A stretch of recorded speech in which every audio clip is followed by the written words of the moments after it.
We are in the last topic of this chapter. So our today's topic is events in sexual reproduction, and it is the second event, that is fertilization event. Already we have discussed about pre-fertilization events, that is gametogenesis and gamete transfer. Before going to the topic, I'd like to tell you that you can write your doubts in comment section, or in my previous video I have given my email ID, that is biology.doubt2020@gmail.com. You can write your suggestions or queries there in my mail. Let's start today's topic, fertilization events. After pollination, means transfer of gamete, definitely the next event is fertilization. Fertilization means fusion of gametes, formation of zygote. What is the ploidy of gamete? Anyone? No. So it is haploid. I told you that ploidy of gamete, it is always haploid. So in sexual reproduction, there is a fusion of two haploid gametes and formation of diploid. Diploid means 2n. Now, two terms which we use here, that is syngamy and fertilization. So fertilization is the most vital event in sexual reproduction, and it perhaps the fusion of gametes. The fusion of gametes. This process, called syngamy, results in the formation of a diploid zygote. The term fertilization is also often used for this process. The terms syngamy and fertilization are frequently used, though interchangeable. Means frequently you are saying syngamy means fusion of gamete, or fertilization means fusion of gamete. So we can use this either or. So fertilization is clear, means fusion of gametes and formation of diploid. So zygote is always diploid, gametes it is haploid. Now there is a new term, that is parthenogenesis. What would happen if syngamy does not occur? There will be formation of offspring or not? In some organisms like rotifers, honeybees, and even some lizards and birds, turkey birds, the female gamete undergoes development to form new organisms without fertilization. This phenomena is called parthenogenesis. So parthenogenesis term we are using for generally animals, and that is also for particular few organisms. Few, as the name is written here, there may be some more, that is rotifer, honeybee, lizard, birds like turkey. They are showing this process. It is not applicable for all animals. And what is this process? Without fertilization, formation of offspring. That is parthenogenesis. Here I will show you one example, one picture, and that is also a very interesting picture. As you can see here, it is the picture of honeybee. So three types of honeybee, we know that categorization. One is worker bee, one is queen, and another is drone. So drone is produced by parthenogenesis process. How it is produced? We know that in fertilization requirement of two gametes. So honeybee, they contain 32 chromosomes. Normal female honeybee contain 32 chromosome. So after meiosis, there is a production of egg. So 32 chromosome divides and reduced. So the gamete contain 16 chromosome, because meiosis means reduction of number of chromosome, half. So parent female honeybee carries 32 chromosome and the gamete is having 16 chromosome. So that gamete is egg. If the female larvae feeds on royal jelly for 3 days, then pollen and honey for 21 days, then it will be worker bee. And if female larvae feeds on royal jelly until emergence, 18 days, after 18 days, it will be queen bee. That means queen bee or worker bee. Basically they are worker, but queen, they are fertile, they can produce their next gamete. But worker bee, because they are only feeds on the royal jelly for few days, so they are unable to produce gamete. Now the next is formation of male larvae. If the egg, which is haploid, and it is unfertilized, and directly that unfertilized egg develop into organism, that bee is known as drone. So that bee, that means unfertilized egg, when developed into bee, that is male larvae, it is haploid, and that haploid, it feeds on royal jelly for 3 days, then extra pollen and honey, and after 24 days it will be drone. So basically we can understand that female, it is produced after fusion of the male and female gamete, egg and male gamete, and on the basis of their feeding, they convert into worker or queen. On the other hand, male larvae, they are due to parthenogenesis process, when the egg unfertilized and develop into organism. This is called parthenogenesis process, and it develops into drone.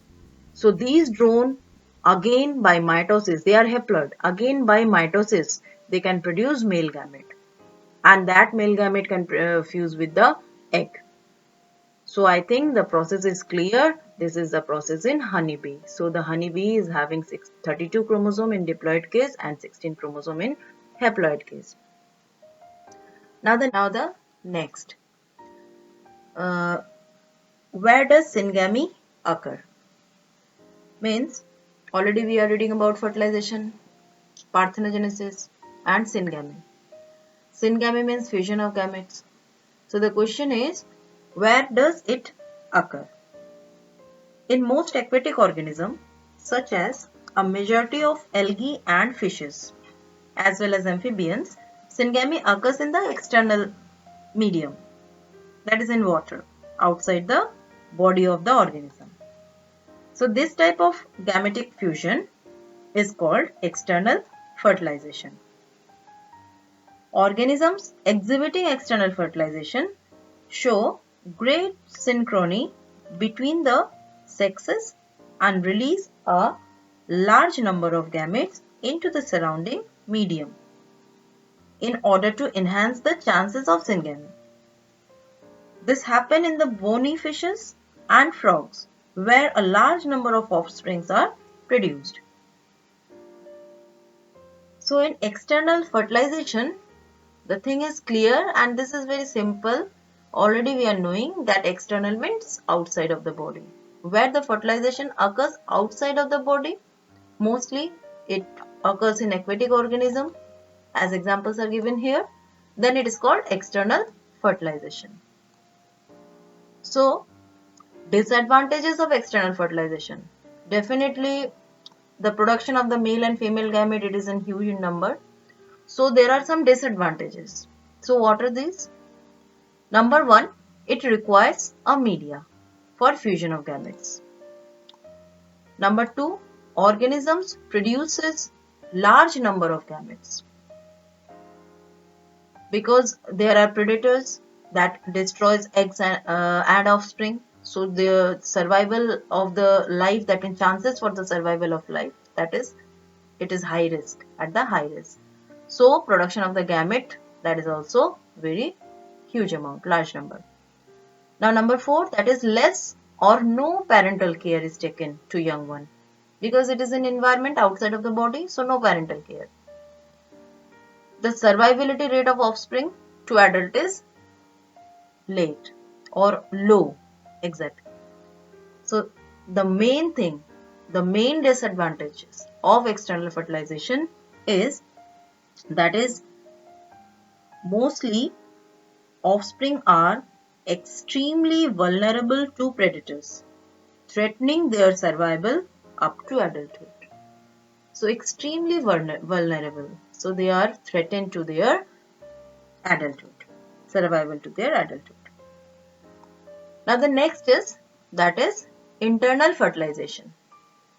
Internal fertilization, it is in many terrestrial organisms belonging to fungi, higher animals such as reptiles, birds, mammals, and in a majority of plants like bryophytes, pteridophytes, gymnosperm and angiosperms, syngamy occurs inside the body of the organism. Hence, the process is called internal fertilization. It's very clear. Internal means inside of the body. So, mostly it is inside of the body. In all these organisms, egg is formed inside the female body where they fuse with the male gametes, and in organisms exhibiting internal fertilization, the male gamete is motile and has to reach the egg in order to fuse with it. In these events, though the number of sperms produced is very large, there is a significant reduction in the number of eggs produced. In seed plants, however, the non-motile male gametes are carried to female gamete by pollen tube. So it is clear that in internal fertilization, male gametes are motile, and number of male gametes produced, that is also very large in compared with the female gamete. So this is about internal fertilization, and definitely parental care is there, and in compare with the external fertilization, survivability rate is also very high. So this is about the external and internal fertilization.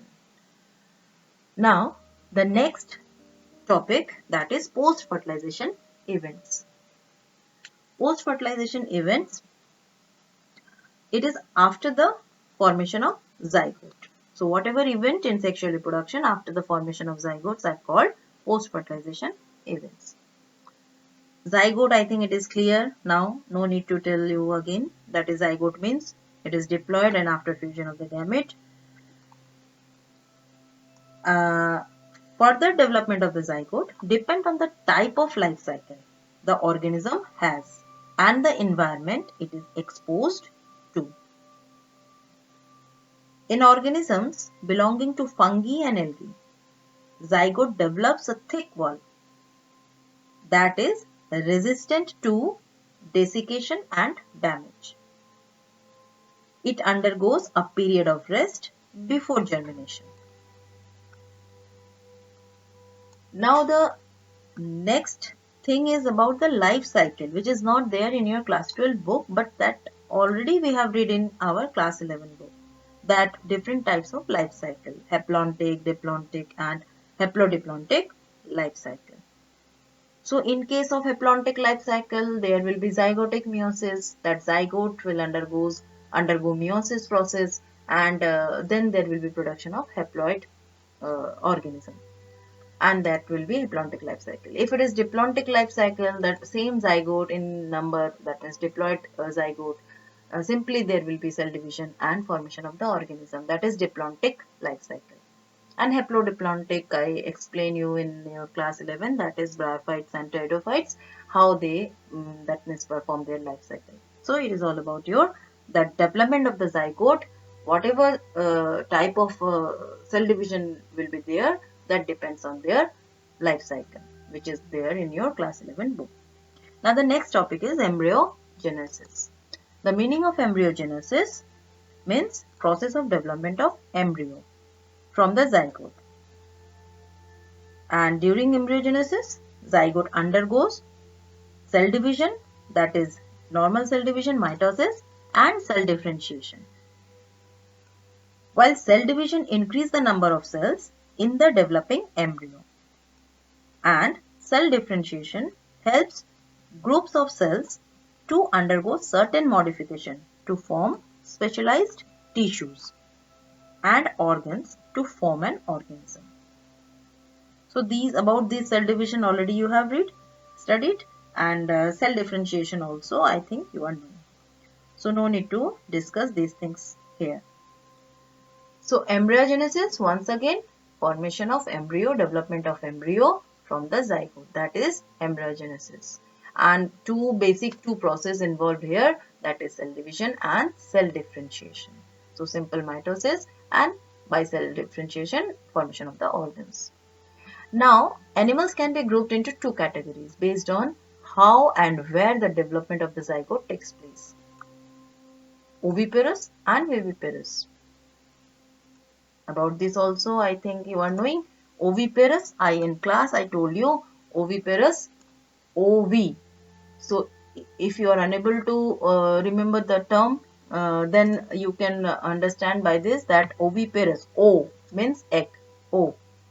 So like egg, when we pronounce oviparous, means they are egg producing organisms. So the fertilized egg is covered by a calcareous shell and is released into the outside environment. So egg laying organisms are called oviparous, mostly birds and reptiles. And viviparous means like human being, where the zygote development takes place inside the body and develop into young ones.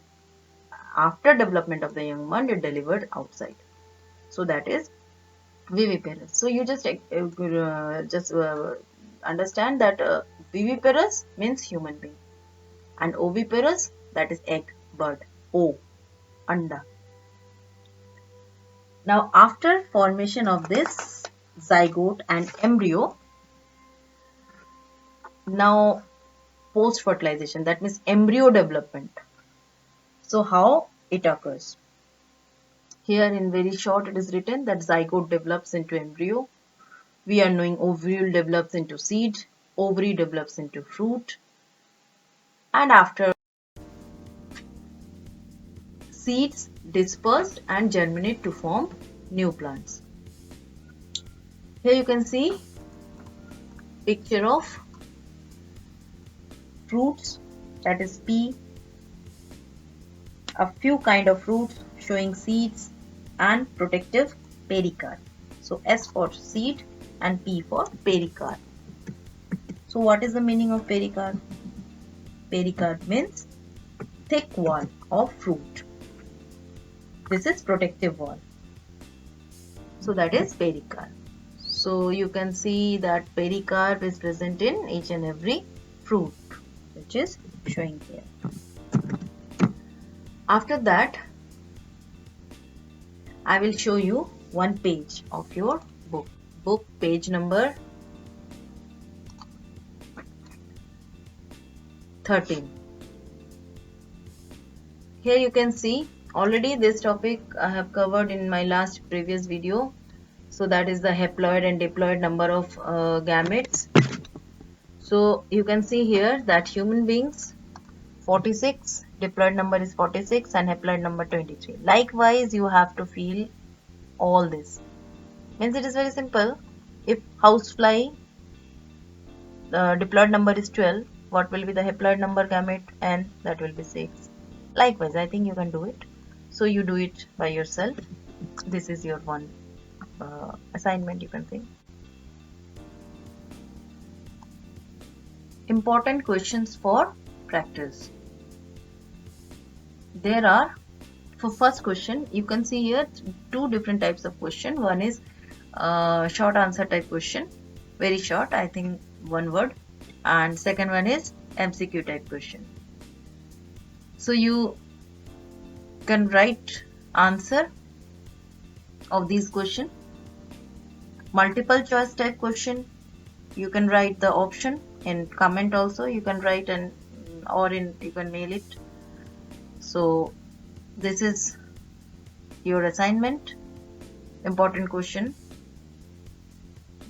In my next video I will give you the board questions from the same chapter, chapter 1, and few diagrammatic question. So with this, I think the chapter is covered. Once again, in this chapter we have read about asexual and sexual reproduction. In asexual, so the basic thing is, the main thing is, you should know what is the difference between asexual and sexual reproduction. Then the second point, various mode of asexual reproduction, that is binary fission, budding, fragmentation, spore formation, gemule, etc. So these things you should know. Then after vegetative propagation, benefits of vegetative propagation. After that, sexual reproduction, life cycle, different phases of the life cycle, juvenile phase, reproductive phase, and senescence phase. And reproductive phase, again divided into pre-fertilization, fertilization, and post-fertilization. Then pre-fertilization, two terms, gametogenesis and gamete transfer. Fertilization, the process of fertilization, syngamy, then parthenogenesis, and external and internal fertilization. And in post-fertilization, that is about embryogenesis and oviparous viviparous term, and then how the zygote converted into embryo, ovule to seed, then ovary into fruits, and finally the dispersal of the new plant, dispersal of the seed and germination of the new plant. And in case of organism, that formation of the new young one is delivered. So that is development of the young ones. So this is all about, and yes, one term was there, that is clone, that is also very important. Another term, that is gemule, that is also very important. So with this, our chapter 1 is completed. Now next video I will give you all the board questions from this chapter, diagrammatic questions from this chapter. Thank you.